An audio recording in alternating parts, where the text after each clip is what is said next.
Diyos ng Digmaan Azura. Kabanata 181, ang katotohanan. Binabati ng alagad si Grand Elder. Nang makita ito, nagmamadaling yumuko si Xingju at magalang na sinabi.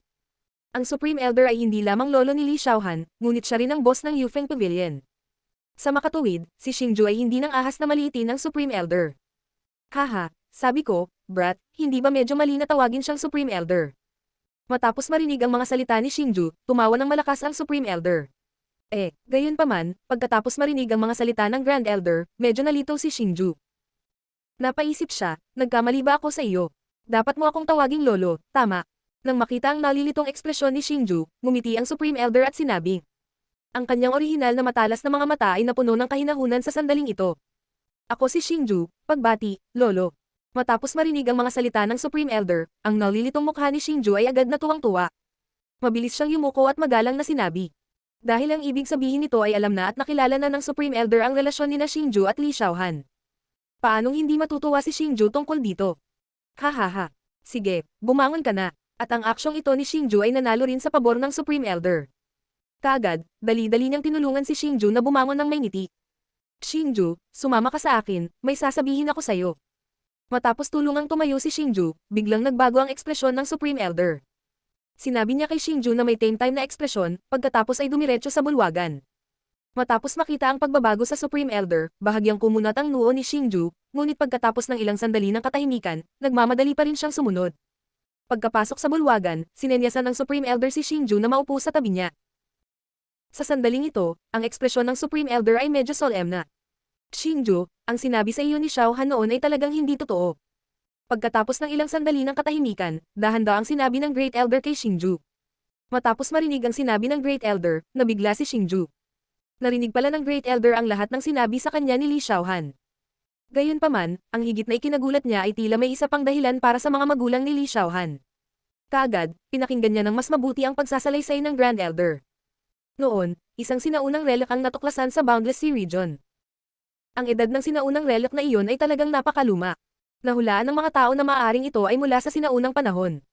Dahil dito, nakakuha ito ng atensyon ng hindi mabilang na mga eksperto sa walang hangganang rehiyon ng dagat at ang silangang kontinente. Tungkol sa sinaunang relic na iyon, lahat ng pangunahing puwersa ay gustong makakuha ng ilang benepisyo mula rito. Ang mga magulang ni Xiaohan ang pinakamalakas na tao sa Yufeng Pavilion noong panahong iyon, kaya kinatawan nila ang Yufeng Pavilion para buksan ang relic. Mabagal na sabi ng Great Elder. Ang pinakamalakas na tao sa Yufeng Pavilion. Nang marinig ito, mas nagbago ang ekspresyon ni Xingju. Nangangahulugan ba iyon na nalampasan na ng lakas ng mga magulang ni Li Xiaohan ang dakilang elder na ito? Hindi bababasa, siya ay magiging isang mataas na antas ng Combat King. Pagkatapos, sa sinaunang relic, mayroon talagang isang mayamang kayamanan. Upang ipaglaban ang mga kayamanang iyon, ang mga eksperto mula sa lahat ng panig ay nagkaroon ng isang mahusay na labanan.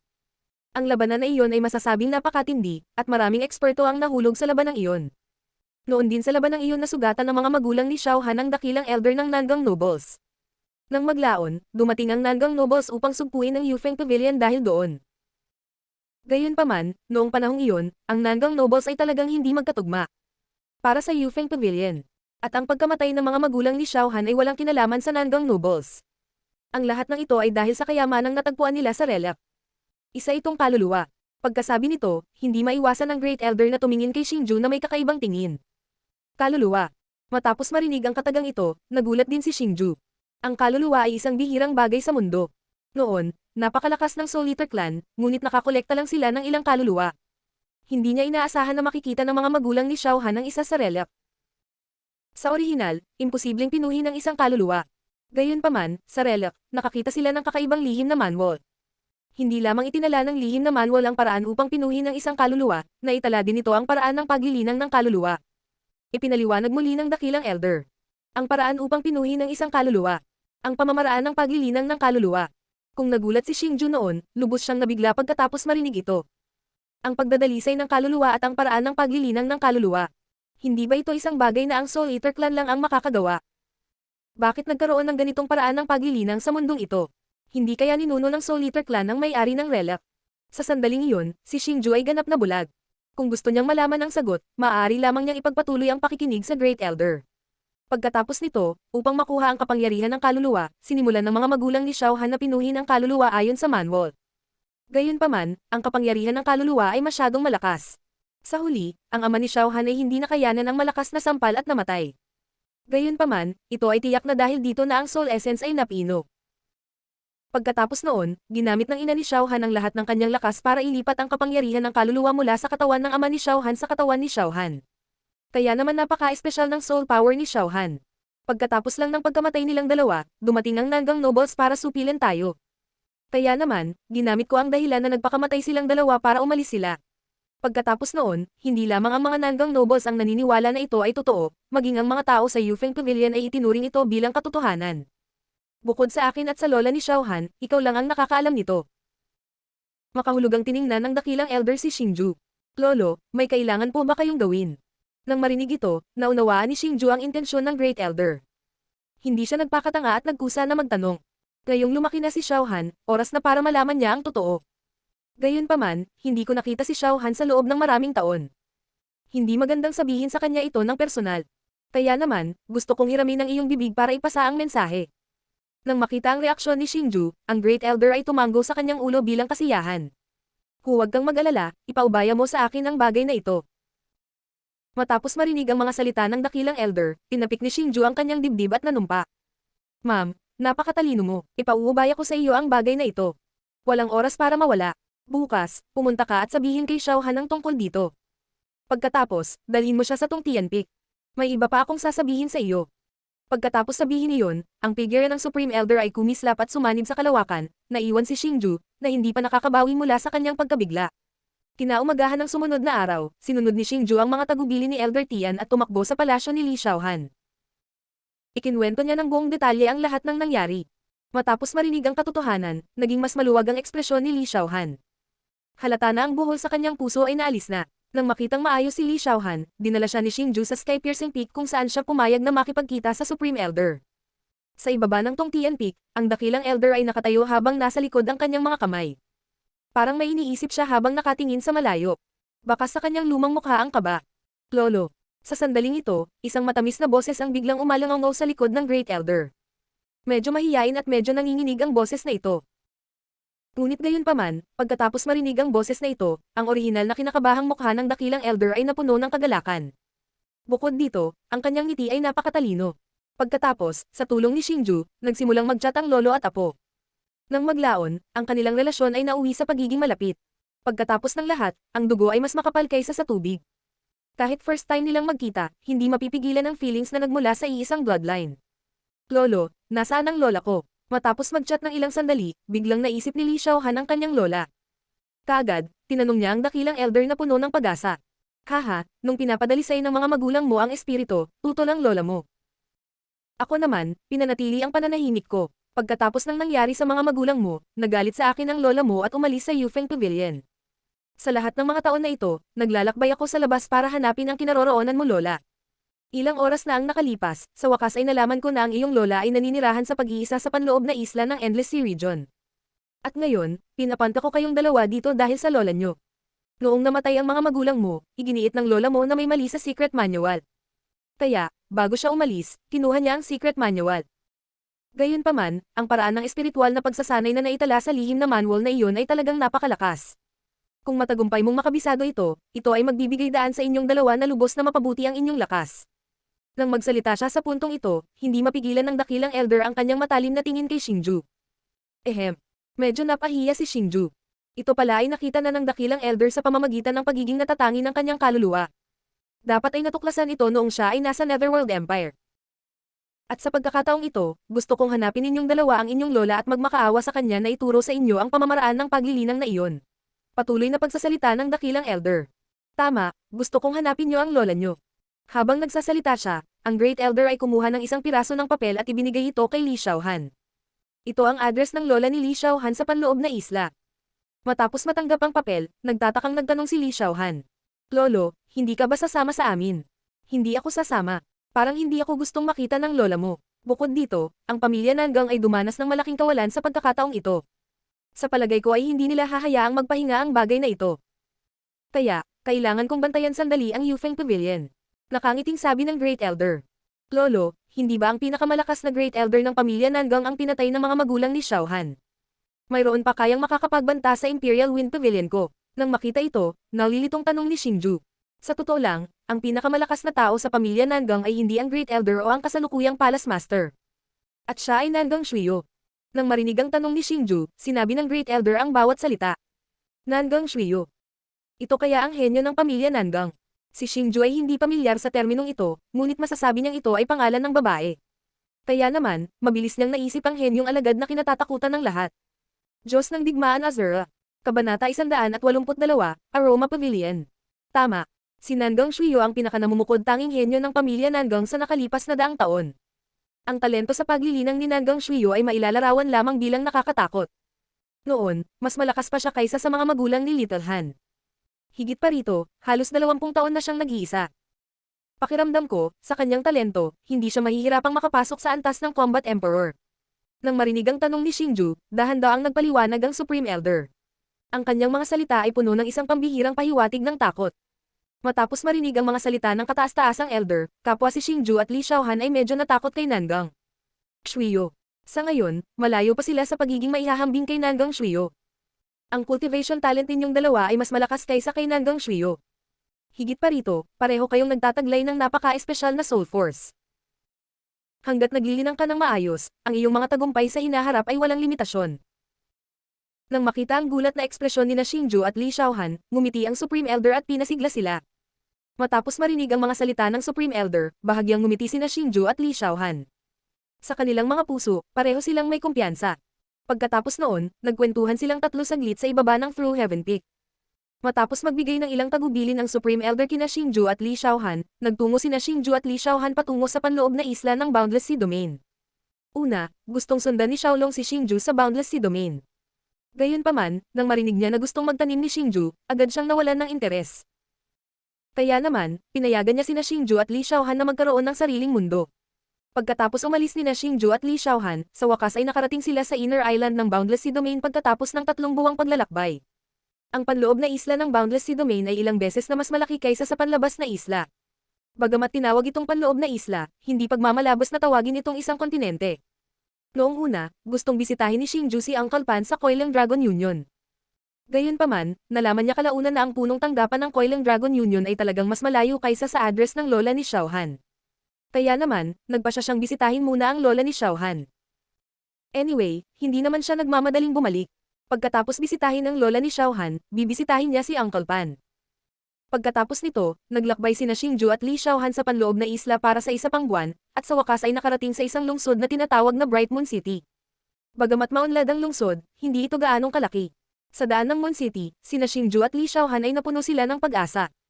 Sa pagtingin sa tatlong malalaking salitang Fragrance Pavilion na nakasabit sa itaas ng pangunahing pasukan, ang puso ni Xingju at Li Xiaohan ay napuno ng pananabik, dahil ito ang tirahan na hinahanap nila, ang tirahan ng lola ni Xiaohan. Sa pag-iisip na makapag-ensayo muli ng soul cultivation, hindi maiwasan ni Xingju na maging excited. Ang dahilan kung bakit siya ay hindi matatalo sa mga kalaban ng parehong antas ay dahil sa soul devouring art. Bukod dito, nais din ni Xingju na makita kung anong uri ng lihim na manual ito, kung ito ba ay may pagkakatulad sa soul devouring art, o kung ito ay soul devouring art. Gayunpaman, umaasa si Xingju na ito ay isang lihim na manual na walang kinalaman sa soul devouring art. Sa ganitong paraan, makakapag-practice siya ng bagong soul skill. Sa sandaling ito, bukas ang pinto ng Fragrance Pavilion, at walang mga katulong na nagbabantay sa pinto. Sa makatuwid, diretsyong pumasok sa bahay sina Xingju at Li Xiaohan. Sa loob ng bahay ng Fragrance Pavilion, may mga kakaibang bulaklak at halaman kung saan-saan. Ang halimuyak na ibinubuga ng mga kakaibang bulaklak at halaman ay talagang karapat-dapat sa matikas na pangalan ng Fragrance Pavilion. Hello, may tao ba sa loob? Gayunpaman, habang patuloy silang lumalalim, nagulat sina Xingju at Li Xiaohan nang makitang walang tao sa Fragrance Pavilion. Kahit na may soul strength ni Xingju, hindi niya maramdaman ang anumang malakas na aura. Kaya naman, hindi niya napigil ang tumawag. Creak. Hindi nagtagal pagkatapos tumawag si Xingju, dahan-dahang itinulak ang kahoy na pinto ng isang bahay na hindi kalayuan sa bahay. Pagkatapos, dahan-daang lumabas ng bahay ang isang babaeng nasa katanghaliang gulang na nakasuot ng magaspang na damit. Paumanhin, may hinahanap ka ba? Matapos lumabas ang isang babae, tumingin muna siya kina Xingju at Li Xiaohan, na nasa hindi kalayuan, at pagkatapos ay magalang na nagtanong. Gayunpaman, ang kanyang mga salita ay tila napuno ng ilang pagkamahiyain. Matapos tingnan ng babaeng nasa harapan niya, dahan-daang naglakad si Xingju at nakangiting sinabi. Hinahanap namin ang mayari nitong Fragrance Pavilion. Pwede ko bang tanungin kung nasa bahay siya? Dahil nakikita niya na ang babae ay natatakot sa kanya at kay Li Xiaohan, sadyang hininaan ni Xingju ang kanyang boses, at ang kanyang tono ay sobrang kalmado. Oh, si Lola Meng ba ang sinasabi mo? Malayo ang paglalakbay ni Lola Meng. Narinig ang tanong ni Xingju, nag-isip muna sandali ang babae, at pagkatapos ay magalang na sumagot. Pwede ba kitang tanungin, gaano katagal sinabi ni Lola Meng na babalik siya? Matapos marinig ang mga salita ng babae, bahagyang sumimangot sina Xingju at Li Xiaohan, at pagkatapos ay nagmamadaling nagtanong si Li Xiaohan.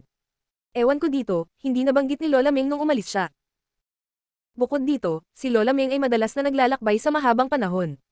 Ang pinakamaikli ay kalahating buwan, at ang pinakamatagal ay 1 o 2 taon. Tila nakitang hinahanap ni na Xingju at Li Xiaohan si Lola Meng, espesyal na idinagdag ng babae. Pagkaraang marinig ang mga salita ng babae, bumungad sa mukha ni na Xingju at Li Xiaohan ang pagkadismaya. Sa pagkakataong ito, ang kanilang target ay ang lola ni Xiaohan, at ngayong wala siya rito, katumbas na iyon ng isang pagsasayang na biyahe. Paumanhin, Li Xiaohan ba ang tawag sa iyo? Gayunpaman, nang malungkot sina Xingju at Li Xiaohan, muling tumingin ang babae kay Li Xiaohan, at matapos siyang maingat na tingnan pataas at pababa, sinisiyasat niya. Oo, ako si Li Xiaohan. Nang marinig ang tanong ng babae, natigilan muna si Li Xiaohan, at pagkatapos ay agad na sumagot. Kasabay nito, lumitaw ang kagalakan sa mukha ni Xingju. Hindi pa nakilala ng babaeng ito si Li Xiaohan, at ngayong alam na niya ang pangalan ni Li Xiaohan, ibig sabihin ay may sinabi ang lola ni Li Xiaohan bago siya umalis. Sa wakas hinintay nakita. Pagkaraang umamin ni Li Xiaohan, bakas sa mukha ng babae ang pananabik. Kaagad pagkatapos, hinailan niya ang kamay ni Li Xiaohan at naglakad patungo sa pavilion sa gitna ng courtyard. Nang makita ito, nagmamadali ring sumunod si Xingju. Pagdating sa sala ng pavilion, nagbuhos muna ang babae ng isang tasa ng tsaa para kina Xingju at Li Xiaohan, at pagkatapos ay hiniling silang maghintay doon, bago siya lumakad sa ikalawang palapag. Pinapanood ang babae na pumasok sa silid sa ikalawang palapag, nagkatinginan sina Xingju at Li Xiaohan at ngumiti. Sa sandaling ito, nahulaan nilang dalawa na malamang na alam na ng lola ni Li Xiaohan na darating si Li Xiaohan, kaya malamang na may naiwan siya, o marahil ito ang kinaroroonan ng matandang babae. Sa madaling salita, may isang bagay na kailangang ipagkatiwala sa babaeng ito para ipaliwanag kay Li Xiaohan. Bago umalis si Lola Meng, partikular na sinabi niya sa akin na kung ang isang babae na tinatawag na Li Xiaohan ay hahanapin siya, kailangan ko siyang patuloyin at alagaan siyang mabuti. Iniwan din niya ang bagay na ito para ipasako sa kanya. Ilang sandali matapos pumasok ang ginang sa silid, dahan-daang bumukas ang pintong nakasara ng mahigpit. Nang makalabas siya ng silid, isang itim na kahoy na dibdib ang lumitaw sa kanyang kamay. Miss Xiaohan, ito po ang hiniling ni Lola Meng na ipasako sa inyo. Pagkababa ng hagdan, ibinigay ng babae ang kahoy na kahon sa kanyang kamay kay Li Xiaohan. Pagkatapos noon, naisip niya na naghahanda ng merienda sina Xingju at Li Xiaohan at umalis. Kuya Xingju, ano sa tingin mo ito? Pagkaalis ng babae, bahagyang nanliit ang mga mata ni Li Xiaohan, at matamis siyang ngumiti kay Xingju. Dahil alam na ng lola mo na pupunta ka, dapat alam din niya ang dahilan ng pagbisita mo, kaya ito na yata ang secret manual. Nang marinig ang tanong ni Li Xiaohan, sumagot si Xingju na may kumpiyansang tingin. Maaaring hindi totoo yan. Ilang taon na rin akong hindi nakikita ni lola, siguradong namiss niya ako ng sobra, kaya siguro ito ang dapat na sulat na iniwan sa akin ng lola ko.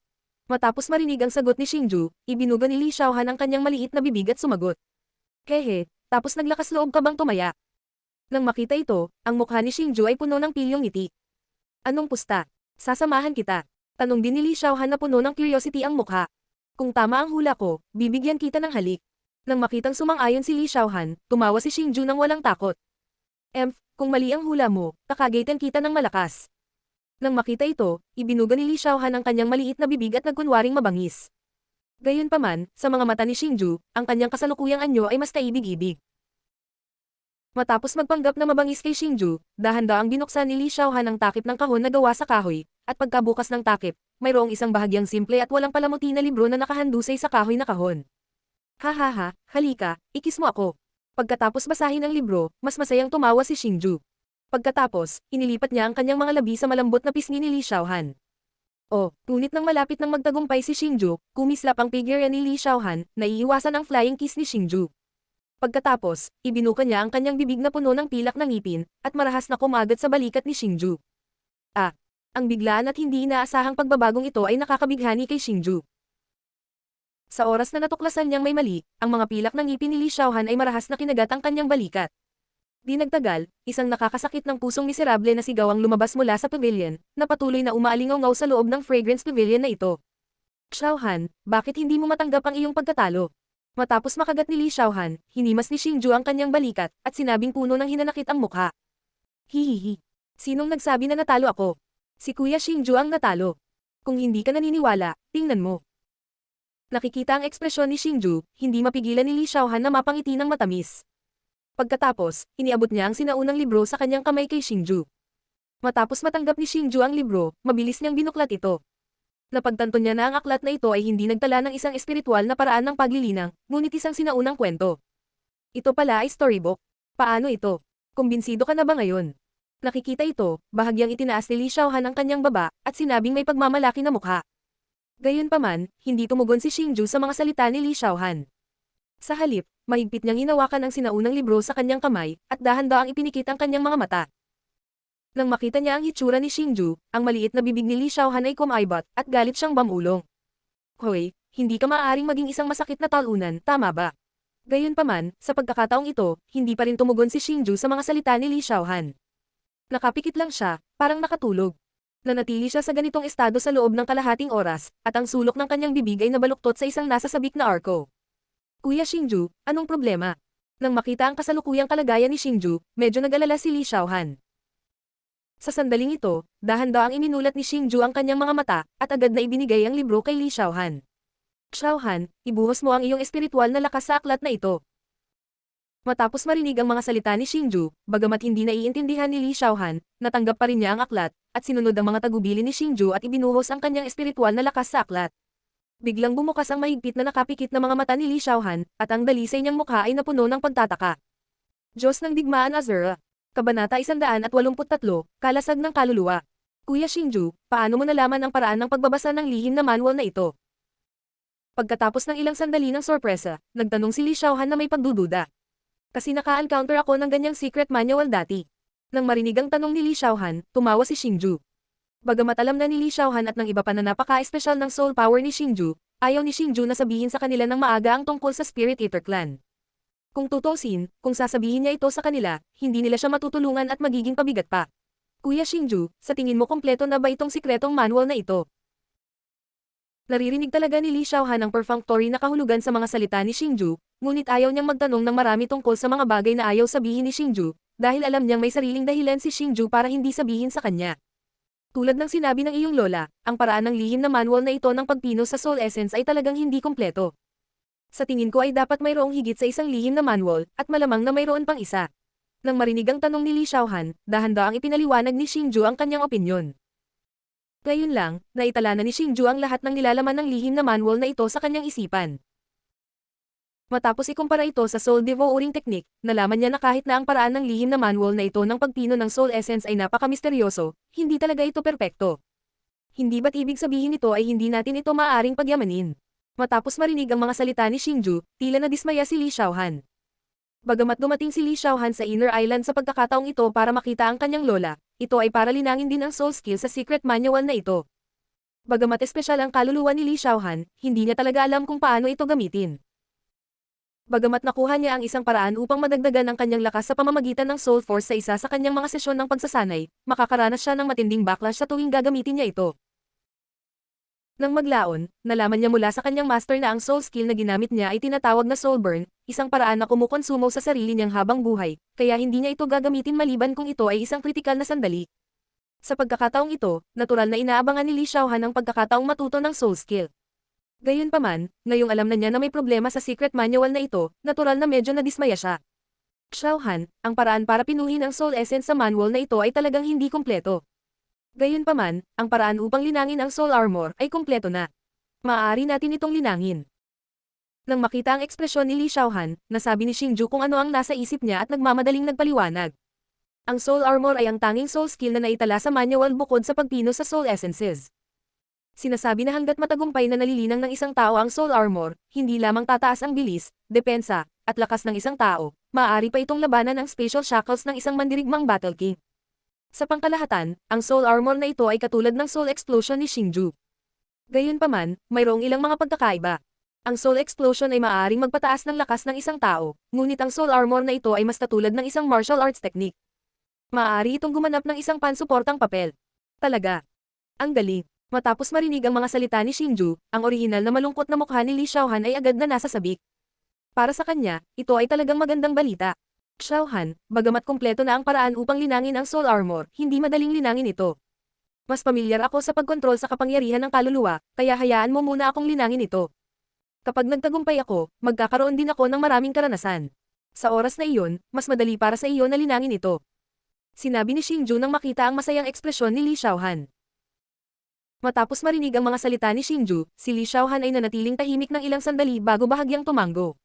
Bagamat medyo ayaw niya, alam niya na ang mga salita ni Xingju ay talagang makatwiran. Upang mapadali ang kanyang closed-door cultivation, espesyal na tinanong ni Li Xiaohan ang babae kung mayroong isang secret chamber dito.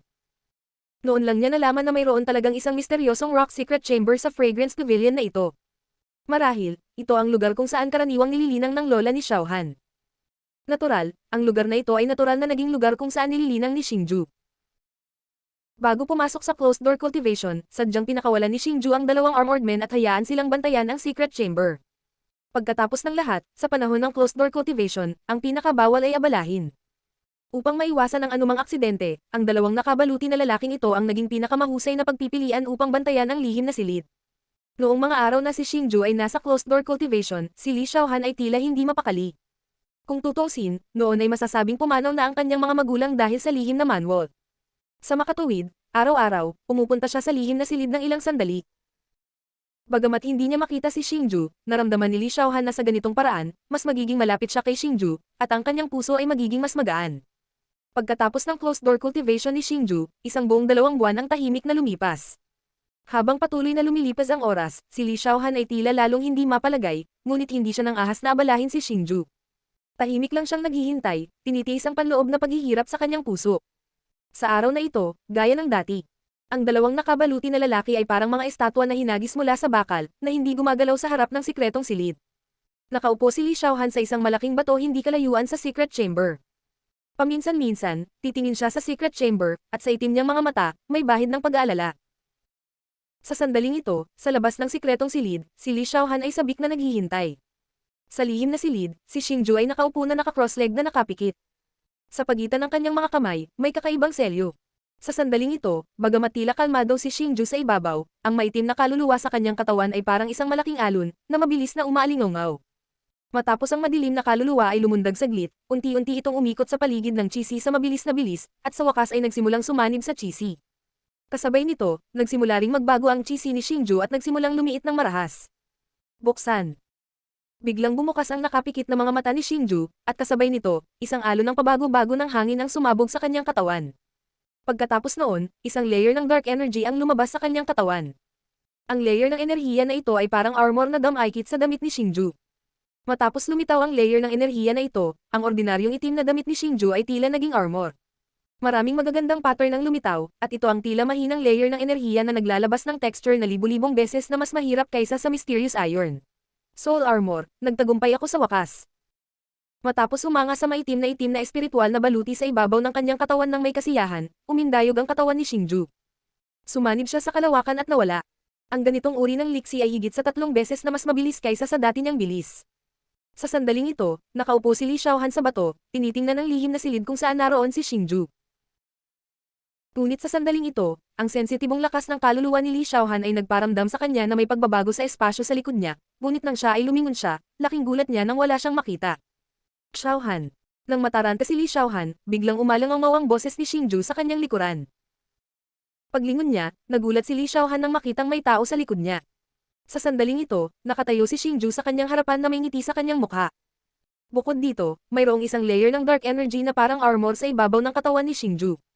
Kuya Xingju, nagtagumpay ka. Sa pagtingin kay Xingju na nakatayo sa kanyang harapan, si Li Xiaohan ay nagmamadaling tumalon pababa mula sa bato at tuwang-tuwang hinawakan ang soul armor sa katawan ni Xingju. Xiaohan, itong soul armor ay talagang napakalakas. Noong una akong na-integrate sa dimensional space, naramdaman ko na ang pressure ay tila nabawasan ng ilang beses. Kahit na makatagpo ako ng isang Battle King expert ngayon, sa tingin ko ay hindi nila ako madaling makuha ng spatial shackles. Sa sandaling ito, sinabi ni Xingju na may pagmamalaki. Sa sandaling ito, malinaw niyang nararamdaman na ang kanyang lakas ay mas malakas kaysa dati. Nang marinig ang mga salita ni Xingju, ang pag-asa sa mga mata ni Li Xiaohan ay lalong tumindi. Hinangad niya ang napakalakas na soul skill. Pagkatapos, nagbigay si Xingju ng detalyadong ulat ng kanyang karanasan sa paglilinang kay Li Xiaohan. Ang account na ito ay tumagal ng isang buong araw. Pagkatapos ng lahat, ang kaluluwa ay ang pundasyon ng kaligtasan ng isang tao. Ito rin ang dahilan kung bakit ang isang tunay na eksperto ay maaaring magpatuloy sa pamumuhay bilang isang kaluluwa kahit na ang kanilang pisikal na katawan ay nawasak, hanggat ang kanilang kaluluwa ay hindi napinsala. Sa makatuwid, hindi maaaring maging pabaya ang isang tao pagdating sa paglilinang ng kaluluwa. Ito ay isang lubhang mapanganib na bagay, at kung ito ay magresulta sa isang backlash, ito ay magiging lubhang mahirap. Upang maiwasan ang anumang aksidente na mangyari kay Li Xiaohan sa panahon ng kanyang paglilinang, si Xingju ay lubhang maingat. Matapos kabisaduhin ni Li Xiaohan ang lahat ng detalye ng pagsasanay sa spiritual armor, sa kanyang puso, pumasok siya sa mysterious rock chamber ng may pag-asa at sinimulan ang kanyang mahabang liblib na pagsasanay. Sa panahong ito, maliban sa pag-utos sa dalawang nakabaluti na lalaki na bantayan ang silid, si Xingju ay nagbabantay din sa harap ng silid araw at gabi. Kasabay nito, ginamit niya ang kanyang espiritual na lakas para maramdaman ang pagdalaw ng kaluluwa ni Li Xiaohan. Ito ay upang kung may mangyari kay Li Xiaohan, magamot niya ito sa unang posibleng sandali. Sa simula, mahigit 4 na buwan siyang naghintay. Sa loob ng 4 na buwang ito, hindi mahalaga kung ito ay isang mabagyong gabi o isang maangin na araw, si Xingju ay hindi lumayo kahit isang hakbang palayo sa silid. Ito ay dahil sa puso ni Xingju, si Li Xiaohan ay napakahalaga, at hindi niya maaaring payagan ang anumang mangyari sa kanya.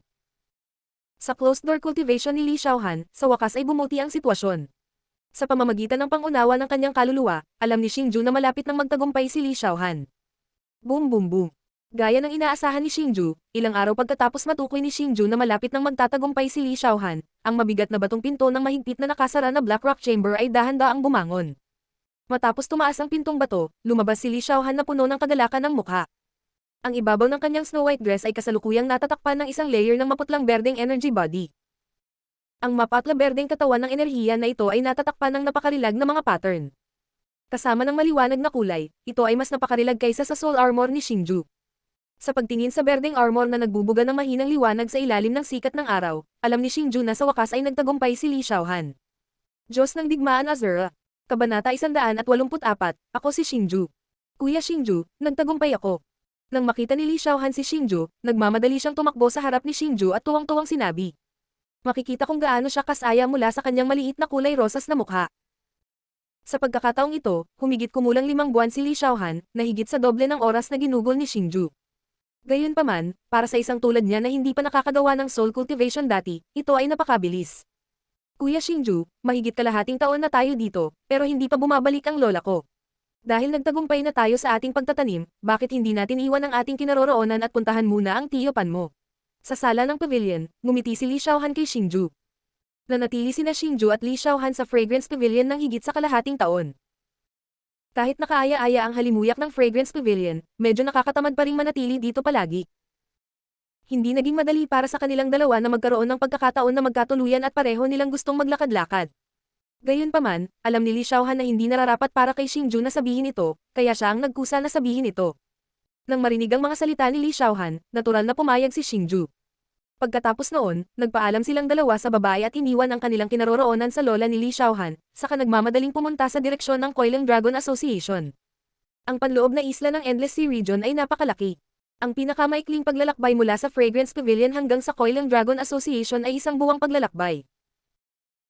Gayunpaman, kina Xingju at Li Xiaohan, hanggat magkasama silang dalawa, hindi sila magsasawa saan man sila pumunta. Paminsan-minsan, naglalaro sila at nagkukwentuhan sa karwahe. Paminsan-minsan, binubuksan nila ang bintana upang tamasahin ang magagandang tanawin sa daan. Gayunpaman, nang ang karwahe na sinakyan ni Xingju at Li Xiaohan, bigla itong huminto pagkatapos maglakbay ng halos 20 araw. Tito, anong meron? Naramdaman ng bigla ang paghinto ng karwahe, hindi napigilan ni Xingju na buksan ang pinto at tanungin ang tiyuhin na namamahala sa pagmamaneho ng mga hayop kabayo. Bata, hindi ko alam kung bakit nakaharang ang daan. Hindi mo daanan ng karwahe. Nang marinig ang tanong ni Xingju, nagmamadaling sumagot ang tiyuhin. Ano ang nangyayari? Matapos marinig ang mga salita ng nasa katanghaliang gulang na lalaki, hindi maiwasan ni Xingju na tumingin sa kalsada sa kanyang harapan. Noon lang niya napagtanto na nasa isang lungsod sila. Sa sandaling ito, ang mga pintuan ng lungsod ay ganap na sarado. Sa harap ng mga pintuan ng lungsod, mayroong 2 maayos na hanay ng mga martial masters. Sa sandaling ito, itinataboy nila ang mga taong gustong umalis sa lungsod. Tito, maliban dito, wala na bang ibang paraan? Dahan-daang tanong ni Xingju matapos tingnan ang sitwasyon sa harapan niya. Bata, ito ay isang shortcut patungo sa Coiling Dragon Guild. Kung gusto mong baguhin ang ruta, kailangan mong maglakad ng hindi bababa sa 2 buwan. Nang marinig ang tanong ni Xingju, walang magawa ang tiyuhin. Tito, sino ang mga nagbabantay sa tarangkahan ng lungsod? Sa sandaling ito, inilabas din ni Li Xiaohan ang kanyang maliit na ulo. Pagtingin sa dalawang hanay ng matipunong lalaki, nagtatakang tanong niya. Ang lungsod na ito ay kontrolado ng Coilang Dragon Union, kaya dapat sila ay mula sa Coilang Dragon Union. Dahan-daang nagpaliwanag ang tiyuhin. Dahil sila ay mula sa Coilang Dragon Union, kung gayon ito ay magiging madali. Tito, hintayin mo ako dito. Tatanungin ko sila kung ano ang nangyayari. Matapos marinig ang mga salita ng tiyuhin, ngumiti si Xingju at tumalon mula sa karwahe. Naglakad siya patungo sa dalawang hanay ng matipunong lalaki. Kuya Xingju, hintayin mo ako. Nang makita ito, hindi nang ahas si Li Xiaohan na maiwang mag-isa. Bumaba din siya sa karwahe at sumunod. Kuya, pwede ko bang itanong kung bakit ayaw magpadaan sa gate ng lungsod? Pagkatapos maglakad sa harap ng isa sa matipunong lalaki, kinulong ni Xingju ang kanyang mga kamao at magalang na tinanong ang matipunong lalaki. Ang Coilang Dragon Union ay paksayon ni Uncle Pan. Sa makatuwid, nagkaroon ng magandang impresyon si Xingju sa mga miyembro ng Coilang Dragon Union. Bakit ba ang dami mong tanong? Bawal kang dumaan sa lugar na ito. Alis, alis, alis, bumalik ka sa pinanggalingan mo. Ang magalang na ugali ni Xingju ay sinalubong ng sunod-sunod na paghabol mula sa malaking lalaki. Gaano ka pangahas na kausapin si Kuya Xingju ng ganito? Gusto mo na bang mamatay? Gayunpaman, nang si Xingju ay papaalis na, si Li Xiaohan ay pumunta sa harap ni Xingju at sinigawan ang matipunong lalaki. Ikaw, ang fresh talaga ng babaeng ito. Matapos makita si Li Xiaohan, nagliwanag ang mga mata ng matipunong lalaki. Napuno ng mag-ilaw ng ngipin ang kanyang bibig at umagos pa ang laway. Kaagad, iniunat niya ang kanyang kamay at gustong hawakan ang pisngi ni Li Xiaohan. Bang! Nang makita ito, nagbago ang ekspresyon ni Xingju. Bigla niyang inunat ang kamay at hinawakan ang pulso ng matipunong lalaki. Pagkatapos, nagpakawala siya ng kaunting puwersa. Sa tunog na kotsa, ang pulso ng matipunong lalaki ay dinurog ni Xingju. Ang mga kamay ko. Durog na durog ang kanang pulso, kasama ang laman at buto. Biglang umalangaw ang nakakadurog na sigaw ng lalaki. Walang bakas ng awa sa mga mata ni Xingju habang nakatitig sa matipunong lalaki na gamulong-gulong sa lupa at humahagulgol sa sakit. Ngayon lang, nang ahas siyang samantalahin si Li Xiaohan. Ito ay katumbas ng paggawa ng malaking krimen. Kung hindi siya miyembro ng Coilang Dragon Union, naging bangkay na siya ngayon.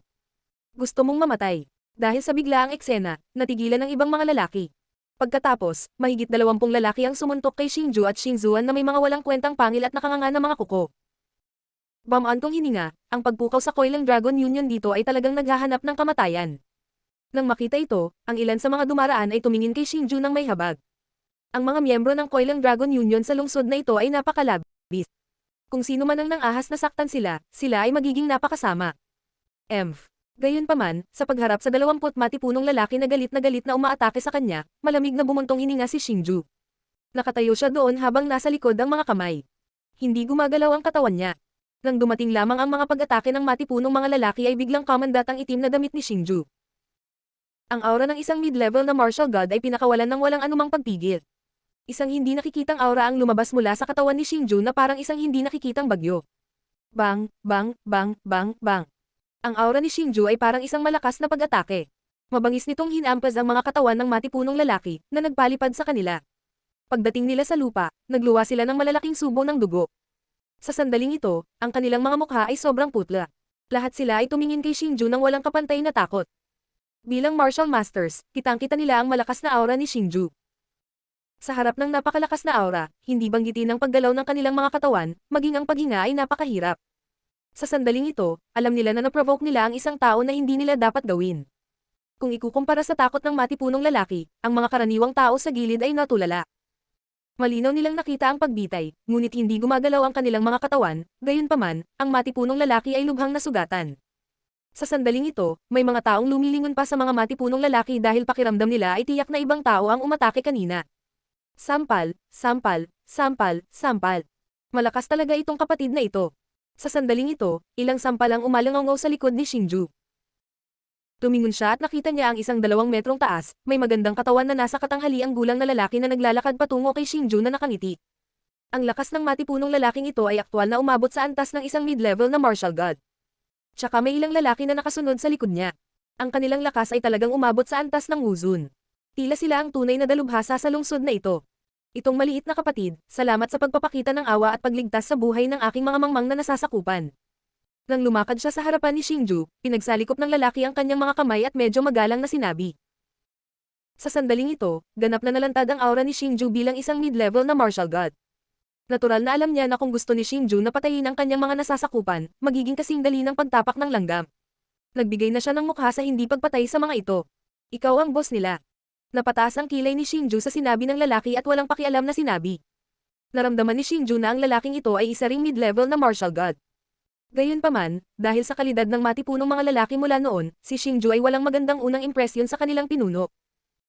Nahulaan ni Xingju na kung hindi dahil sa kanyang lakas, marahil ang matipunong lalaking ito ay hindi magiging magalang sa kanya. Upang maging tumpak, ang boss namin ay ang presidente ng Coiling Dragon Union, si Lord Pan. Isa lang akong maliit na elder ng Coiling Dragon Union. Nang marinig ang tanong ni Xingju, sinadyang binanggit ng lalaki ang presidente ng Coiling Dragon Union dahil may nararamdaman siyang kakaiba mula kay Xingju. Nang makita ito, pinulupot ni Xingju ang kanyang mga labi at walang magawang umiling. Sarkastikong sabi niya, Tito Pan, nakakalungkot talaga magkaroon ng mga subordinate na tulad mo. Tito Pan, ikaw. Ikaw ba si Xingju? Gayunpaman, pagkatapos marinig ang mga salita ni Xingju, ang ekspresyon ng lalaki ay nagbago ng husto. Tapos, gulat na tanong niya. Bilang isang elder ng Coiling Dragon Union, sobrang sensitibo siya sa salitang ito. Ito ay dahil nabalitaan niya na may isang binata na may malapit na relasyon sa kanilang presidente, na nawala ng halos 20 taon. At saka, sanay na siyang tawagin siyang Uncle Pan. Ang taong ito ay si Xingju. Tama, ako si Xingju. Nang makitang alam ng lalaki ang kanyang pangalan, nagulat si Xingju. Gayunpaman, pagkaraan ng ilang sandali, may naisip siya at may pagmamalaki na sinabi. Ako ay isang elder ng Coiling Dragon Union, Qinming. Hindi ko alam na nandito si Young Master Xingju. Kung nasaktan kita, patawarin mo ako, Young Master Xingju. Matapos makita na kinumpirma ni Xingju ang kanyang pagkakakilanlan, ang lalaki ay nagmamadaling yumuko at ikinuyom ang kanyang mga kamao habang siya ay nagsasalita ng mapagkumbaba. Ang pangalan ni Xingju ay masasabing lubhang matunog sa Coiling Dragon Union. Patungo kay Xingju, na may ganoong espesyal na pagkakakilanlan, hindi siya nang ahas na saktan siya kahit kaunti. Nang makitang si Elder Qin ay talagang napakakumbaba kay Xingju, ang matipunong lalaki na dating umatake kay Xingju ay labis na nagpanik ngayon. Noong una, inakala nila na si Elder Qin ang tatayo para sa kanila. Gayunpaman, sa sandaling ito, alam nila na sila ay mali. Kung titingnan ang kasalukuyang sitwasyon, kahit pabayaan sila ni Xingju, tila hindi maiiwasan ni Elder Qin ang mabigat na parusa. Diyos ng Digmaan Azura. Kabanata 185, isang sorpresang pag-atake sa likod. Kaya si Elder Qin. Gusto kong tanungin si Elder Qin, bakit mo tinatakan ang landas patungo sa Coiling Dragon Union? Nang makita ang ugali ni Elder Qin, medyo lumuwag ang impresyon ni Xingju sa kanya habang nakangiting nagtanong. Buntong hininga, ito ay dahil sa Wind and Thunder Valley, walang magawa si Elder Qin nang marinig ang tanong ni Xingju. Anong nangyari? Nagsalubong ang mga kilay ni Xingju nang marinig niya ang tatlong salitang Wind at Thunder Valley. Dapat malaman ni Young Master Xingju na ang Wind and Thunder Valley ay nagimbita ng maraming hindi kaakibat na mga eksperto mula sa Endless Sea Region sa nakaraang labanan. Masasabing napigilan nila ang ating Coiling Dragon Union. Gayunpaman, noong malapit nang masira ang punong tanggapan ng ating Coiling Dragon Union, isang matalik na kaibigan ni Lord President mula sa mga dekada ang nakalipas ay nakatanggap ng balita ng pagbabalik ni Lord President. Sa makatuwid, sumugod siya upang tumulong. Ang mabuting kaibigan ni Lord President ay isa na ngayong Combat Emperor expert. Sa makatuwid, natural niyang natalo ang motley crew ng Wind and Thunder Valley. Dahan-daang ipinaliwanag ni Elder Qin. Nang banggitin niya ang oras kung kailan natalo ang Wind and Thunder Valley, isang nakakapreskong ekspresyon ang lumitaw sa kanyang mukha. Nakikita ko, narinig hanggang dito, biglang natauhan si Xingju. Alam pa niya ang tungkol sa nakaraang labanan. Ang Wind and Thunder Valley ay nagimbita ng maraming hindi kaakibat na mga eksperto. Dahil noong sinalakay ang sangay sa labas ng isla, ginawa rin ito ng mga hindi kaakibat na eksperto at hindi ng mga tunay na miyembro ng Wind and Thunder Valley. Nang maglaon, bagamat alam niyang nanalo ang Coiling Dragon Union, hindi alam ni Xingju ang mga partikular na detalye. Ngayong narinig niya ang mga salita ni Elder Qin, sa wakas ay naunawaan ni Xingju na may isang eksperto sa Combat Emperor na tumutulong sa kanila. Ang ikinagulat ni Xingju ay mayroon ding eksperto sa Combat Emperor sa Endless Sea Region. Kung ganoon, bilang numero 1 tao sa Endless Sea Region noon, si Uncle Pan ay dapat na maging eksperto sa Combat Emperor. Hindi nakakagulat na sinabi sa kanya ni Uncle Pan na walang sinuman sa Eastern Continent ang kanyang kalaban. Dahil may Combat Emperor na tumulong sa kanila, bakit naglakas loob pa rin ang Wind and Thunder Valley na umatake? Hindi kaya may tulong din sila ng Combat Emperor Ranker. Gayunpaman, pagkatapos mag-isip-isip sandali, naramdaman niyon ni Xingju. May mali at agad na nagtanong. Tama. Hindi nagtagal, inimbitahan ng Wind Lightning Valley ang isang Combat Emperor expert mula sa hindi kilalang lugar. Pagkatapos nito, muli silang naglunsad ng malawakang pag-atake sa ating Coiling Dragon Association. Hindi lamang ang punong tanggapan, ngunit marami pang ibang sangay ang dumanas ng matinding pag-atake. Sa kasalukuyan, ang punong tanggapan ng sangay sa labas ng isla ay sinira ng mga ito. Sa kasalukuyan, ang panloob na isla ay dumanas ng matinding pagkalugi, at ang teritoryo ng Coiling Dragon Association ay napuno ng apoy ng digmaan. Upang maiwasang makapinsala sa mga inosenteng tao, ipinasara sa amin ng Pangulo ang landas patungo sa Coiling Dragon Association. Nang marinig ang tanong ni Xingju, dahan-daang nagpaliwanag ang lalaki. Ang orihinal niyang mukha na lalaki ay napuno na ngayon ng kalungkutan. Ano? Ang punong tanggapan ng sangay sa panlabas na isla ay nawasak.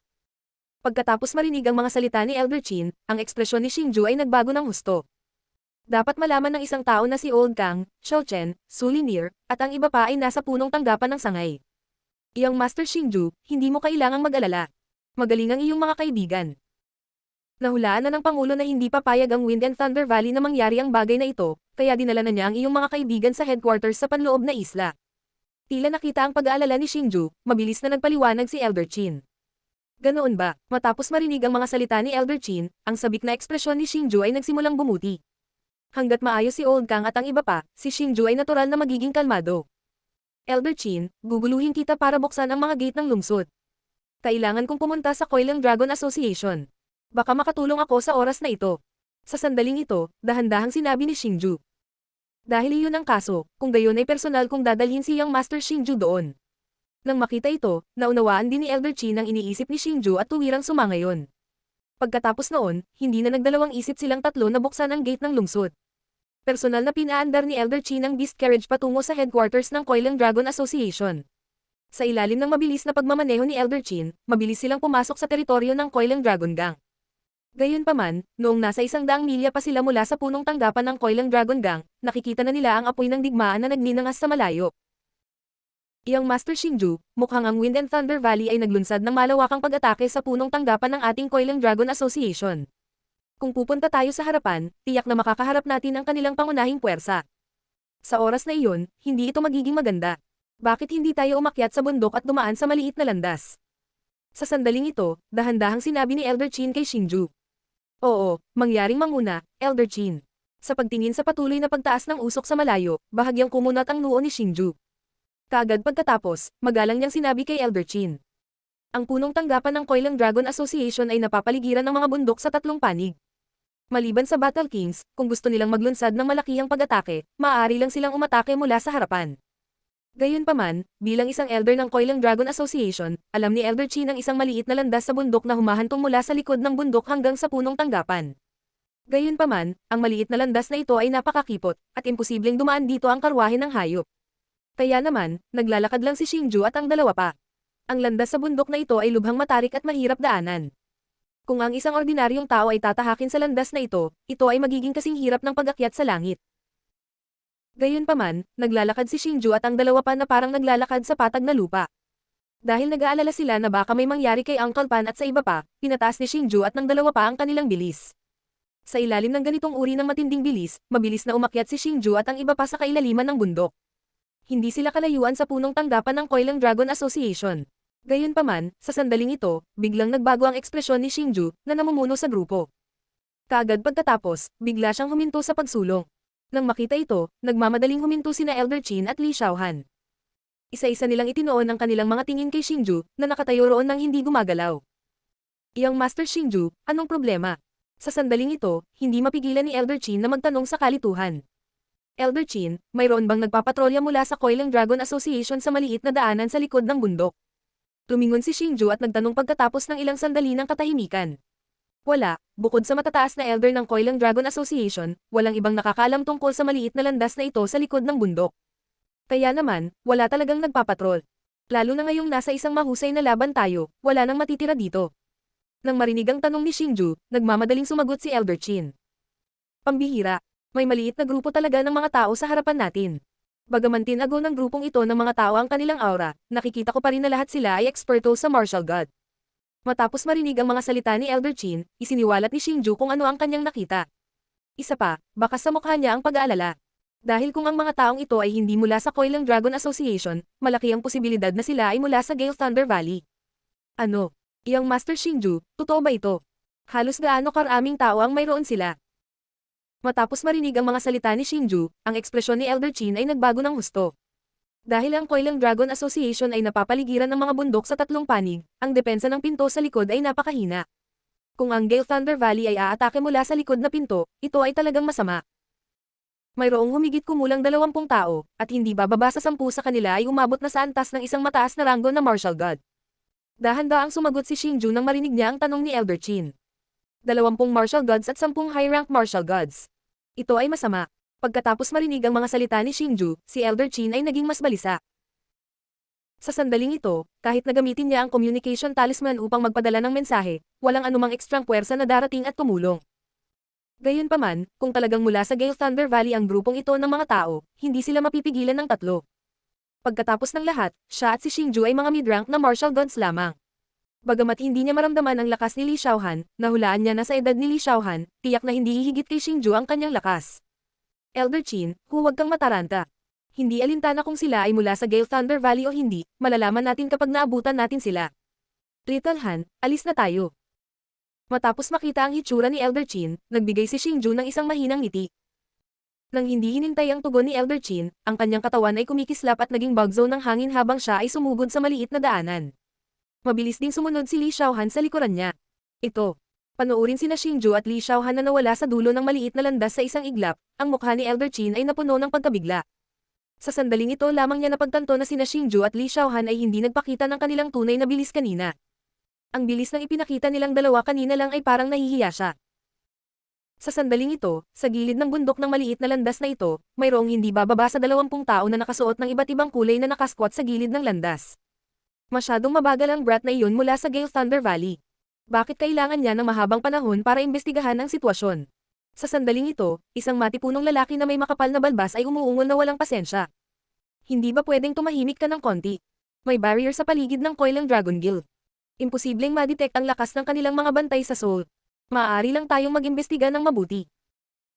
Matapos marinig ang kanyang mga salita, isang nasa katanghaliang gulang na babae na naka-reveal na damit at makapal na makeup ay mabangis na inilibot ang kanyang mga mata at malamig na sumagot. Huan Niyang, huwag mong sabihin sa akin na nagustuhan mo ang brat na iyon mula sa Gale Thunder Valley. Bakit ka nagsasalita para sa kanya sa daan? Nang makita ito, ang matipunong lalaki ay tumawa. Ang kanyang mga salita ay puno ng pangungutya. Kung maglakas loob kang magsalita ulit, mag-ingat ka na putulin ko yung dila mo. Matapos marinig ang matipunong salita ng lalaki, biglang tumayo ang babae. Habang nagsasalita siya, marahang kinuyam niya ang kanyang 5 daliri. Ilang talulot ng enerhiya ang namuo sa kanyang 5 daliri. Bagamat napakarilag ng mga talulot, alam ng lahat na naruroon na ang mga talulot na ito ay ang trump card na sinalaigan ni Huan Niyang upang sumikat. Sa tingin mo ba natatakot ako sa'yo?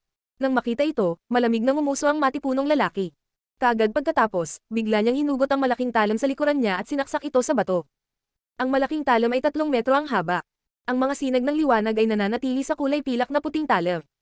Bagamat hindi ito treasure weapon, isa pa rin itong espesyal na sandata na may malaking kapangyarihan. Kayong dalawa, anuman ang hinaing ninyo, kailangan ninyong tulungan man lang ang Gale Thunder Valley kung sirain ang Coiling Dragon Guild bago ito ayusin. Kung hindi, hindi ninyo makukuha ang natitirang gantimpala. Akmang mag-aaway silang dalawa, biglang umalangaw ang boses ng isang lalaki. Paglingon nila, nakita nila ang isang binata na nakaasol na roba na dahan-dahang naglalakad palapit sa kanila. Ang mukha ng lalaking ito ay maaaring ituring na maislan at gwapo, ngunit may nakakatakot na aura sa pagitan ng kanyang mga kilay. Lalong nanlamig ang ngiti sa gilid ng labi niya. Ang lakas ng lalaki ay talagang umabot sa antas ng isang mataas na ranggo na martial god. Siya ang numero 1 henyo ng Gale Thunder Valley. Siya rin ang anak ng kasalukuyang Valley Master ng Gale Thunder Valley, ang batang Valley Master, si Feng Qingsu.